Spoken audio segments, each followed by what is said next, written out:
Welcome to the AI Research Roundup.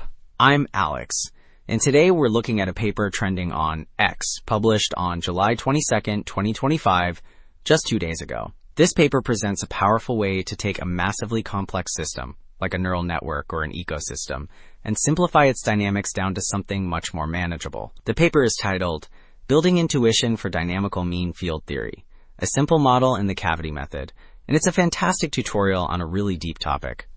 It introduces a framework for reducing these huge, many-body problems into a tractable, single-particle process. So the authors lay out a clear roadmap.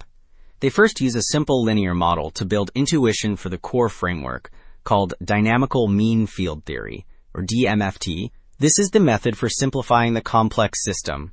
They highlight key concepts like quench disorder, which is just fixed randomness in the system's connections, and self-averaging, where key properties become predictable in large systems. Then, for more complex, nonlinear problems, they introduce a powerful tool called the cavity method, and finally apply it all to the Lotka-Volterra model of species competition. Alright, so to build this intuition, the authors provide this really helpful schematic.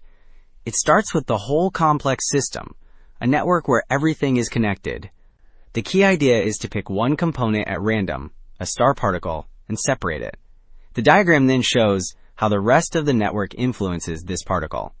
And here's the crucial insight. This incredibly complex influence simplifies into just two effects: a random noise term, specifically a Gaussian process, which is a type of structured randomness, and a back reaction. This back reaction acts like a memory, where the particle's own past actions feed back to influence its future.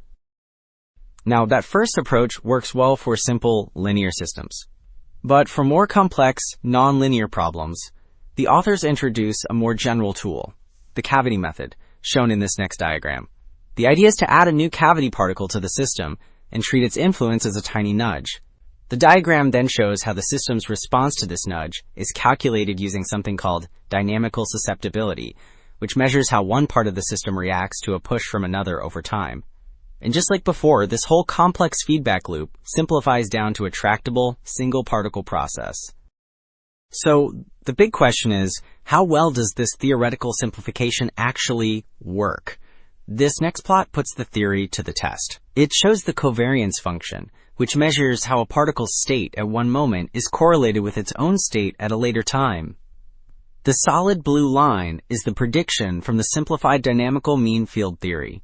The dots, with their error bars, are the results from direct numerical simulations of the full messy system. And the match is remarkable. The theory perfectly captures these quasi-periodic oscillations, this echoing, slowly decaying pattern which validates the whole approach. Building on those dynamics, this next plot shows the power spectral density, which is basically a breakdown of the particle's motion into its component frequencies. The horizontal axis is frequency, and the vertical axis shows how much activity is present at each frequency. What we see is a perfect semicircle. All the motion is contained within a specific frequency band, with a sharp cutoff at the edges. This shape, known as a Wigner semicircle, directly reflects the structure of the random connections in the network, and shows that slow dynamics are the most dominant. So, to wrap things up, this paper provides an elegant guide to dynamical mean-field theory. The core takeaway is that for huge, disordered systems, the complex dynamics of the whole network can be boiled down to a simple, single-particle problem. This simplified view correctly captures crucial features like system memory, a non-Markovian back reaction, and the specific frequency patterns we just saw. And with the cavity method, this approach works even for nonlinear systems, like the Lotka-Volterra model of species competition. It's a powerful way to find simplicity in complexity. That's all for this week's AI Research Roundup. Thanks for tuning in.